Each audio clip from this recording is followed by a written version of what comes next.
Thank you so much to our speakers, Adam Radomski, Loren McKeon, Zainab Arcel, and Alika Lafontaine. I also want to say hello to all of our audience members.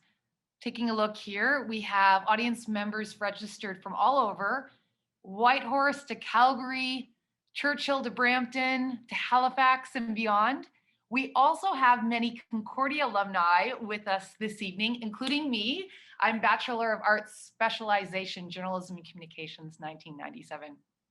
We encourage everyone at home.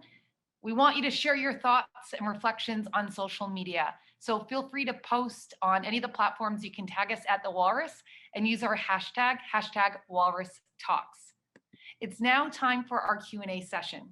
To submit a question, you can ask it in the Zoom chat box. And thank you so much for all of your feedback so far in chat.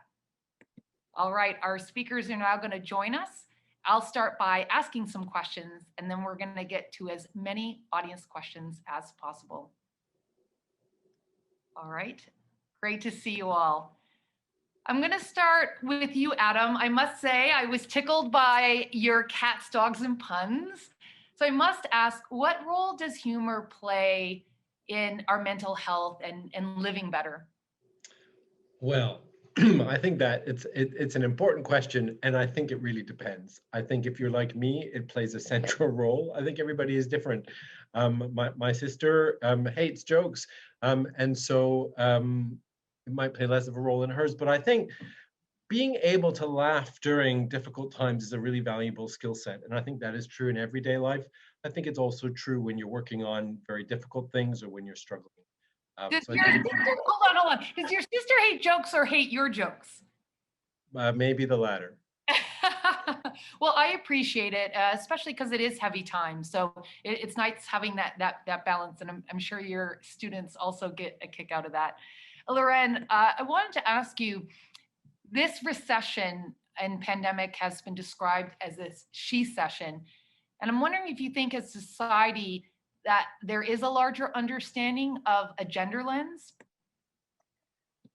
I mean, I think that we're getting there a lot, but we're not quite there yet. And I think that's because there's a huge resistance to see things through a gender lens, right? We still have that sort of pervasive resistance. We don't want to see things through a gender lens. And we saw that even with the she-cession, a lot of people didn't want to believe that. There was a lot of, just like with the pay gap, people still think it's mythical. We saw a lot of people really pushing back against the idea of the she-cession, even though data has continued to support it throughout the pandemic. Yeah, I guess there's still a lot of education and understanding, but it's important, similar to discussions around race, to recognize gender and other identities for us to understand what's happening around us, especially because it's been so apparent with the impact of the pandemic. Zainab, listening to your talk, I think about consumer choices and my poor mom, when her two daughters, we went vegetarian in high school. But when we talk about consumer choices, when do consumers feel they have the most choice? Is it during a boycott when you're not spending your money, or is it when you're actively buying something? That's a very interesting question. I don't know, actually. I don't know. I mean, I think it depends on also your social background and upbringing. The idea of, I think, sort of the perception of choice is a factor of your social class and how you have sort of internalize the feelings of scarcity, for example. So if you have grown up with a sense of scarcity, you will always be feeling like you have no agency or no choice, right? Regardless of the options you are. So I look at choice in a more of a classed lens, and I see that how social class and backgrounds actually shape our perceptions and our sort of our agency or perceptions of agency. So I don't think it's the context. It's actually about who you are and how you have experienced life up to that point. And does that change when the group is larger, when consumers come together, say through organizing, or there are larger trends? Yeah, I mean, there's a sense, there's a range of studies that look at how we feel empowered by being together. how we can actually, and there's also a lot of studies that show that how we can change markets and how we can make things better by bonding together and with collective action. Yeah. Thank you. Dr. LaFontaine, congratulations on your election as the Canadian Medical Association's president-elect. As you reflect on the last year, and I know you're still in it, but what can leaders in all sectors learn from healthcare workers? Because there's so much great admiration for the work you're doing and the sector at large, but what can we take into other fields of work? Yeah, I've been following the chat and some of the questions that have been thrown out as well, and I think it kind of dovetails into that question that you asked. I think admiration and using words like sacrifice and hero, etc. I mean, as healthcare workers, we're really grateful for the appreciation from the public, but I think sometimes those are used as reasons why it's okay to accept the status quo. The emerging threat to healthcare in Canada is actually not under-resourcing, it's healthcare worker burnout. I see lots of colleagues going through the past year who have come to the conclusion that they just can't live this way anymore.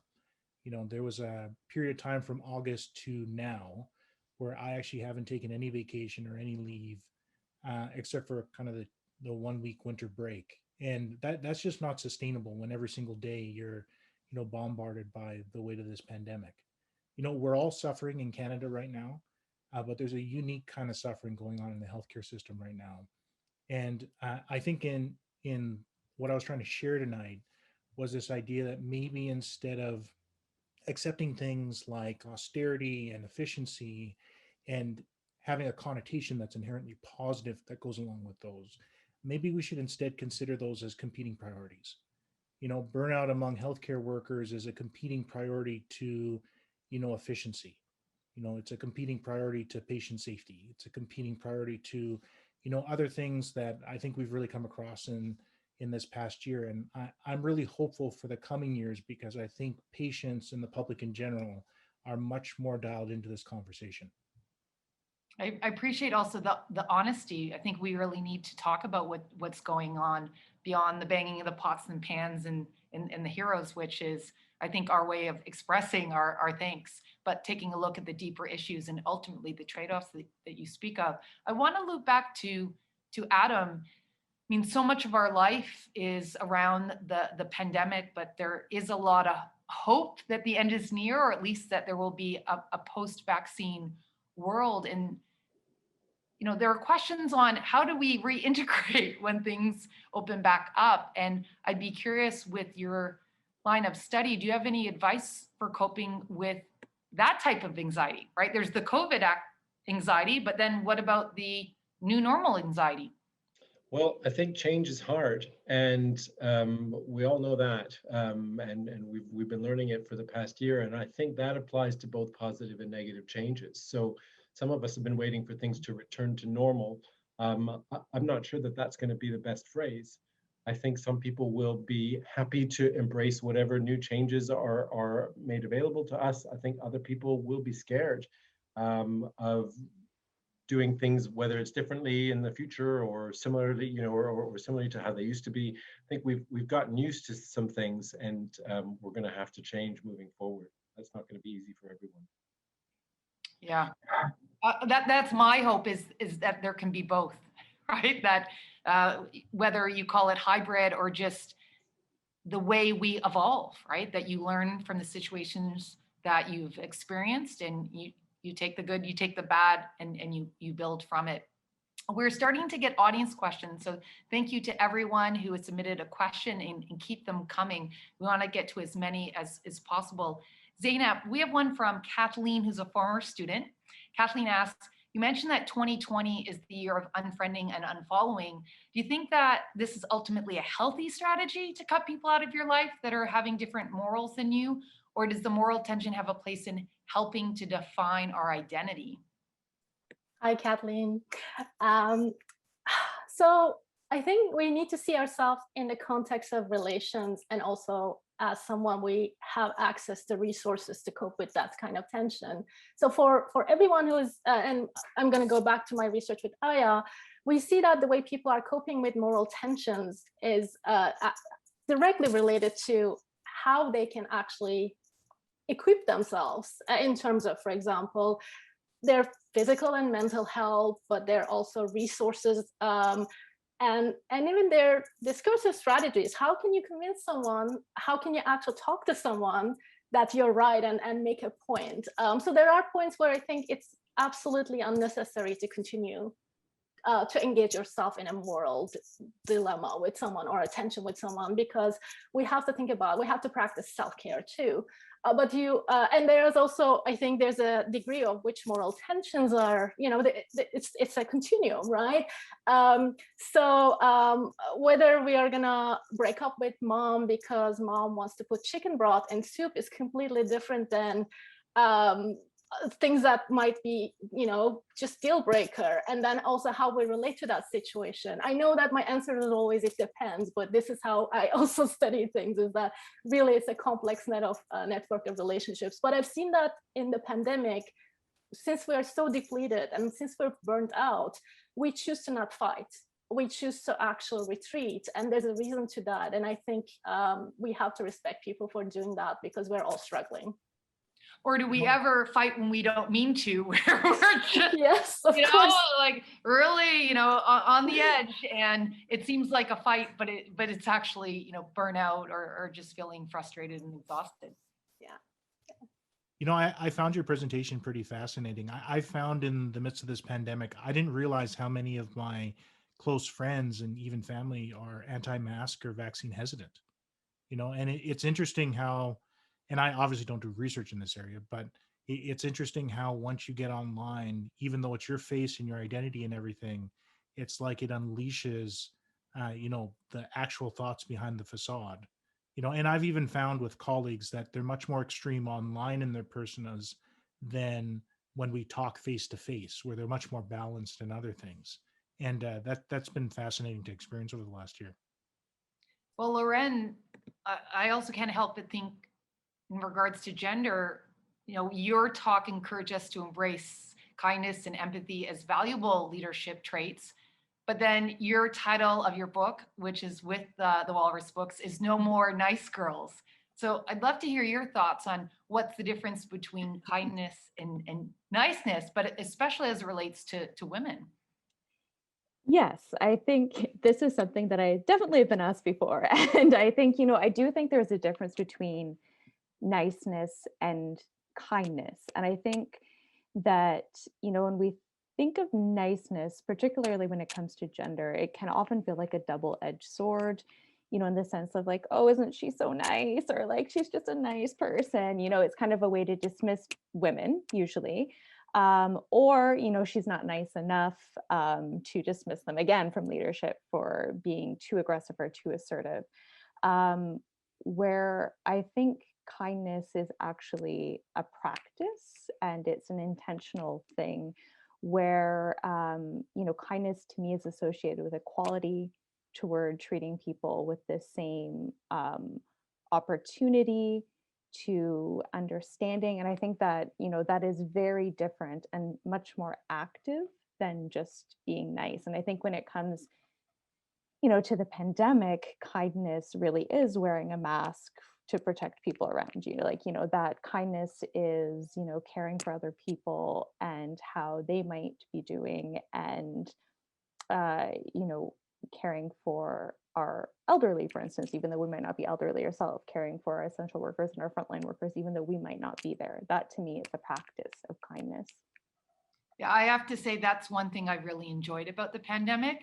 I live in downtown Toronto. It's a big city. You're lucky if you get a nod on most days, and there are more smizes, right, for the people wearing the mask, but people looking to connect and, no, you go first. Or like, I find that we're so desperate right now for connection. There is a generosity and kindness at large that we're seeing in the pandemic.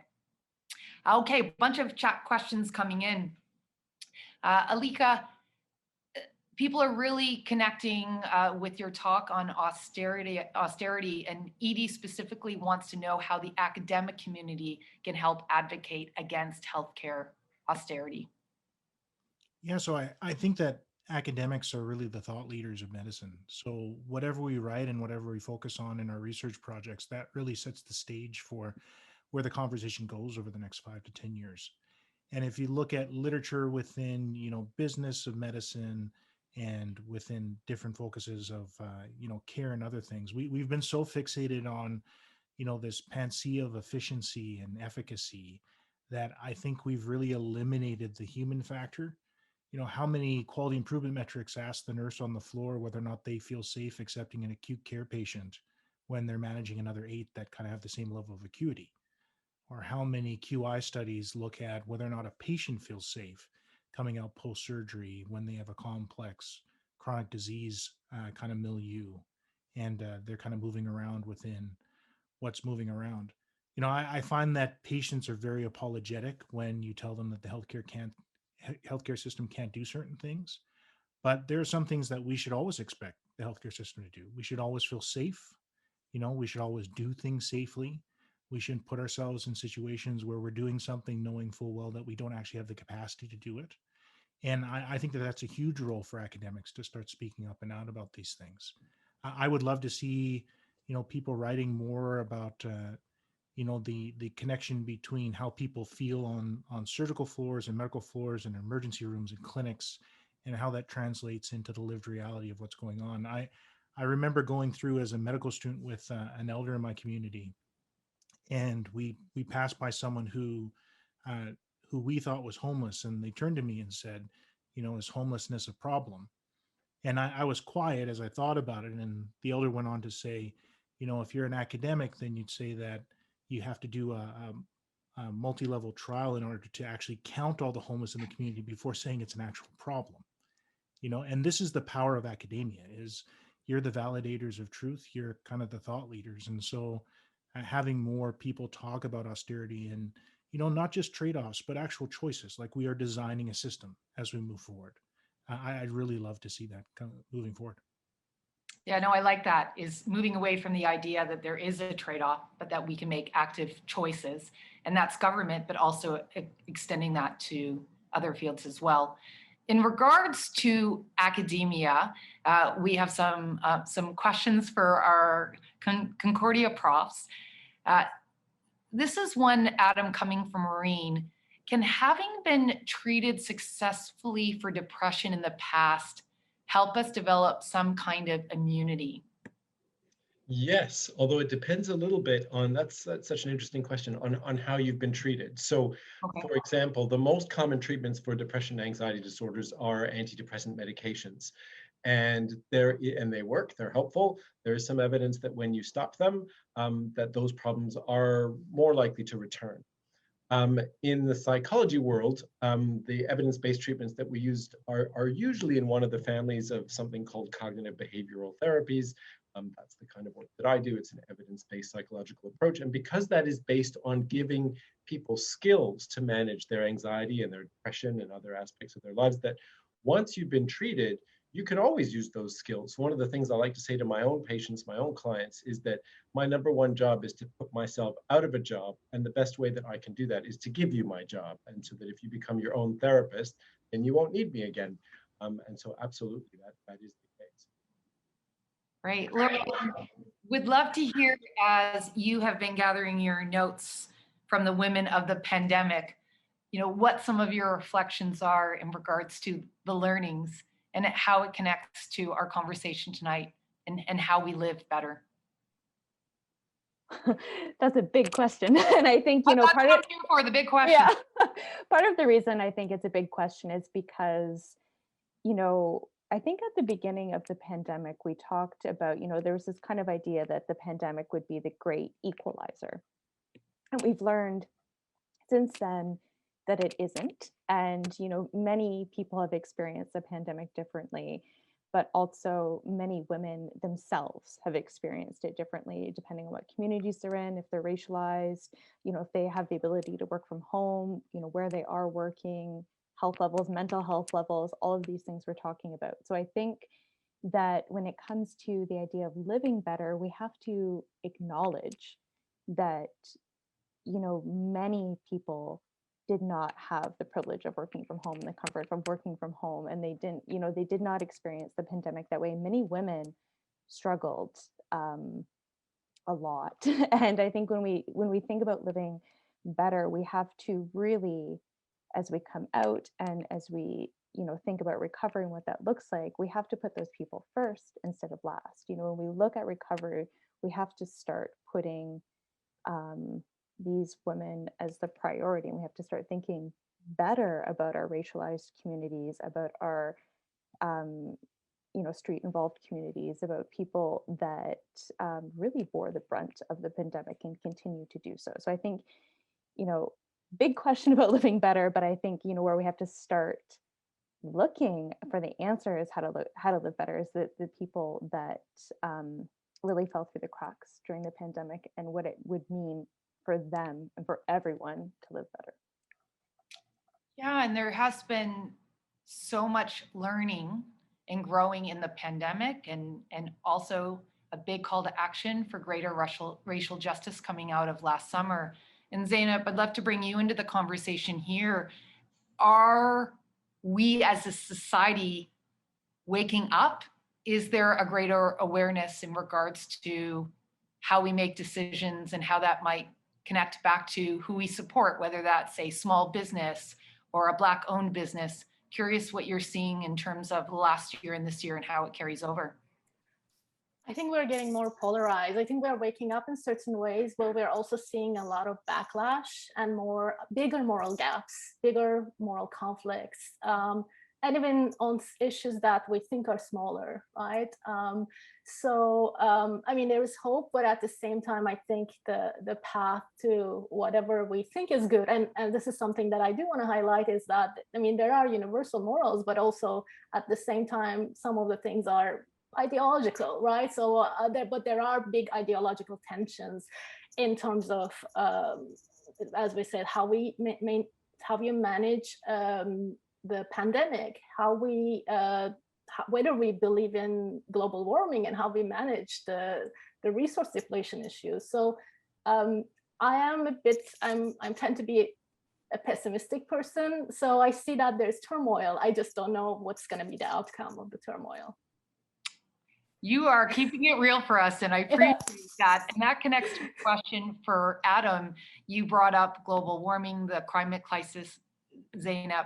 Chris wants to know, Adam, what do you recommend for your patients with climate anxiety?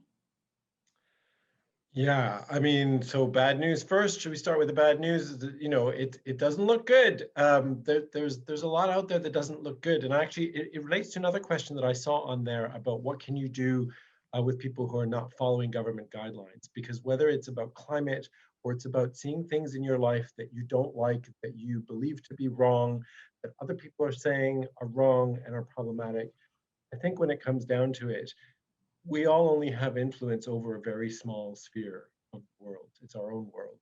You have full control over what you do, over what decisions you take, over what strategies you follow, whether that's about the pandemic or about being environmentally mindful. You have very, very little ability to influence the decisions of others. You might have some that might go well, it might go very, very badly. It might cause conflict. And so I think what I would encourage people to do in either of those scenarios or in other scenarios where you don't have full control is to focus on the things that you can have an influence over, live the best way that you can according to your values and goals, and hope that other people will see the wisdom in that. Unless you're a government official, your sphere of influence is much smaller, but those small spheres do add up. And I think that's important to remember. I think all the people who are following the guidelines, who are making environmentally conscious decisions, we are making a difference. It might not be as much of a difference as each person would like, but it's important not to forget that. That's the thing I'm hearing in all of your values. It comes back to our values and then the values that we prioritize as a country and as a society. Alika, Jenna wants to know, how do you propose fixing our healthcare system? And you definitely have shared some ideas. And I'm sure you're asked this a lot. It's a big part of your new role. So, where does one start? Mhm. So I think that when the provinces are asking for that $28 billion infusion from the federal government, that's needed within the healthcare system. But we don't need to expand. We need to stabilize. And what I'd encourage patients to do every time that you go into a hospital or clinic or other things, actually ask these questions about sustainability. Ask about the mental health of the people who are providing you service. Ask whether or not they feel like they're more safe. And then start writing letters. You know, there used to be a running joke with family members who got into politics that if you got a single phone call, you kind of think about it. You get two, you kind of think that there's a bit of a pattern. Once you hit five, it's now an election issue, and you better take care of it, or else you're out the next kind of round. And unless patients start to make this an issue, making sure that we stabilize the healthcare system, make sure that the cutting that we've done as far as efficiency has maybe gone too far in some places. It's putting too much of a burden on people. It's creating too high degrees of instability or environments that aren't necessarily safe. You need to start writing letters and letting administrators and representatives that you send to your seats of leadership in government, knowing that this is not okay. Even when you read about austerity inside the news, Alberta, where I work, uh, they brought in an austerity budget. It is what it is. The economy is what it is. None of us are going to say otherwise. But when they talked about cutting things, there wasn't much in the news about whether or not there was wisdom behind how far they were cutting. There was this connotation that any cuts are good. And unless we start speaking out against these things, we won't actually lead to better decisions. Whenever you're making choices within health, it's always kind of weighting what the biggest priority is. And I think we don't put a high enough priority on safety and wellness as we should. And that will lead to better choices and better decisions. Which is incredible considering the situation we're in right now. Absolutely. When Lauren talked about the pandemic being the great equalizer, I think what it did is it revealed all the inequity that was always there, but people just didn't realize was there. Yeah. And that is what we all have to pay attention to and carry over when we go back to a post-vaccine new type of normal, is not forgetting that, because everything has really been shoved in our faces lately in a way that we can't escape it. And I think as we examine what living better means, we have to take that opportunity to reflect not only on our own lives, but what's around us and how we are all connected in those inequities that exist. Thank you so much, everyone, for your questions, and to our talkers. We're at time. Adam Radomski, Loren McKeon, Zainab Arcel, and Alika LaFontaine. Really appreciate your insights and talks this evening. Now, if you enjoyed tonight's events, there's more. I'm going to tell you a little bit about that right now. Coming up, Brain Canada presents the Walrus Talks Mental Health. That's taking place next Thursday on March 25th. Visit our website, thewalrus.ca/events. That's where you'll see our schedule. You can register for any of the events you're interested in, which are free. You can also watch videos from our previous talks in the Walrus Talks video room on our website. And some of you are asking in chat, will we be posting the video from tonight's event? Absolutely, that will become available. So make sure to keep an eye on that. Also, we will be sending you an email as a follow-up. If you would like to attend future events like this one and stay in touch with what we're doing at the Walrus, please sign up, opt into that newsletter. It's the best way to ensure that you don't miss a thing.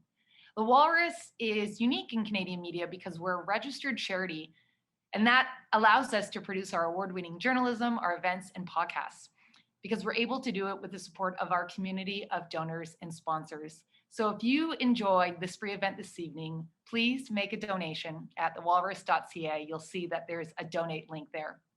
Thank you to Graham Carr, Joanne Pelletier, Philippe Beauregard, Charmian Harvey, and everyone at Concordia for making this conversation possible.